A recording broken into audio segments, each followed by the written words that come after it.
شمع علم زمانے میں جلاتے جاؤ،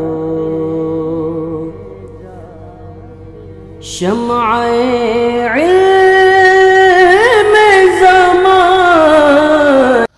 اعوذ باللہ من الشیطان الرجیم، بسم اللہ الرحمن الرحیم۔ ناظرین کرام، السلام علیکم ورحمۃ اللہ وبرکاتہ۔ انشاءاللہ تبارک و تعالی آج ہم لوگ پڑھیں گے شرح میعات عامل کی النوع الحادی عشر۔ اب تک اس سلسلے میں ہم لوگ تقریباً جو ہے وہ 7 ویڈیوز بنا چکے ہیں۔ انشاءاللہ تبارک و تعالی یہ ہوگا ہمارا پارٹ نمبر 8۔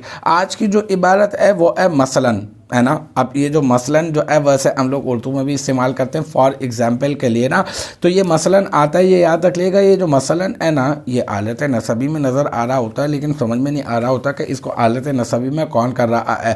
تو اصل میں مثلاً کی ترکیب کرتے ہوئے ہم لوگ کیا کرتے ہیں، اس سے پہلے ہم لوگ فعل کو محذوف مانتے ہیں، اور وہ مثلتو فعل ہوتا ہے جس کو ہم لوگ محذوف مانتے ہیں کہ میں مثال دیتا ہوں، مثال، ہے نا۔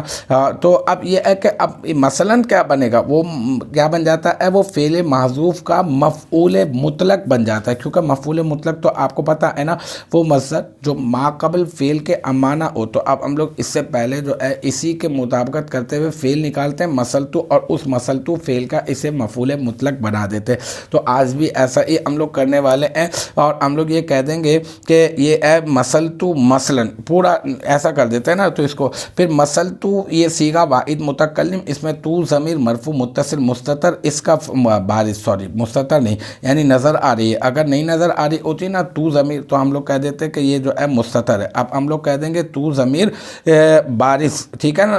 صیغہ واحد متکلم، فعل ماضی مثبت معروف، اس میں تو ضمیر مرفوع متصل بارش، اس کا فاعل، اور مثلاً کیا ہے، یہ مثلاً جو ہے وہ بن گیا مفعول مطلق۔ پھر فعل اپنے فاعل اور مفعول مطلق سے مل کر بن جائے گا جملہ فعلیہ خبریہ۔ تو الحمدللہ یہ ہمارا جو ہے النوع الحادی عشر کا پارٹ نمبر 8 بھی اپنے اختتام کو پہنچا۔ مجھے امید ہے کہ یہاں تک کی جو بات ہے وہ آپ کی سمجھ میں آ گئی ہوگی۔